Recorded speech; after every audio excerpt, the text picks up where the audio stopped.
కూటమి ప్రభుత్వం ఏర్పడ్డ ఏడాదిలోనే ప్రజా వ్యతిరేకత కూడగట్టుకుందని సూపర్ 6 పథకాలు అమల్లో వైఫల్యం చెందిందని సిపిఐ జిల్లా కార్యదర్శి పిఎల్ నరసింహులు ఆరోపించారు.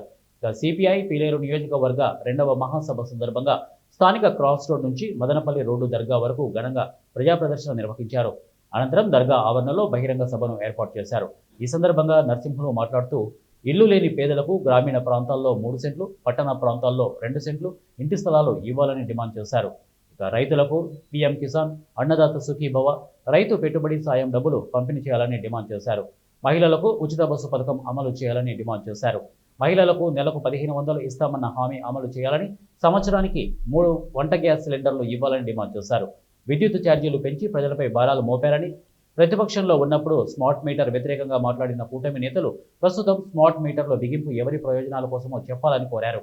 హంద్రినీవా, గాలేరు నగరి నీటి ప్రాజెక్టులు సత్వరం పూర్తి చేయాలని, సాగునీరు, త్రాగునీరు అందించాలని కోరారు. తెగిపోయిన అన్నమయ్య ప్రాజెక్టు పునర్నిర్మించాలని కోరారు. కడప బెంగళూరు రైల్వే లైన్ ఏర్పాటు చేయాలని, ప్రజా ఉద్యమాలపై పోలీసు ఆంక్షలు విధించడం మానుకోవాలని కోరారు. ఆగస్టు 10, 11, 12 తేదీలలో మదనపల్లిలో జరగనున్న సిపిఐ 2వ మహాసభలను విజయవంతం చేయాలని కోరారు. ఈ కార్యక్రమంలో సిపిఐ జిల్లా కార్యవర్గ సభ్యులు కృష్ణప్ప, సాంబశివ, సిపిఐ పీలేరు నియోజకవర్గ కార్యదర్శి టిఎల్ వెంకటేష్ తదితరులు పాల్గొన్నారు. మా వాళ్ళు ఒక ఫోటో తీసుకున్నారు.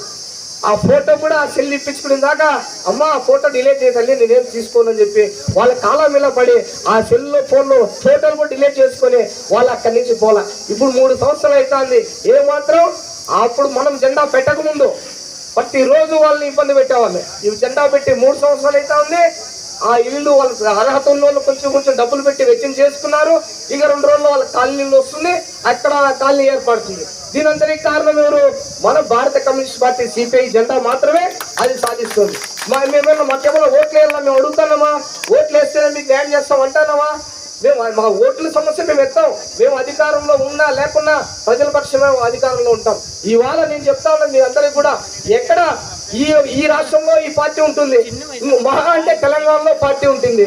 ఈ రోజు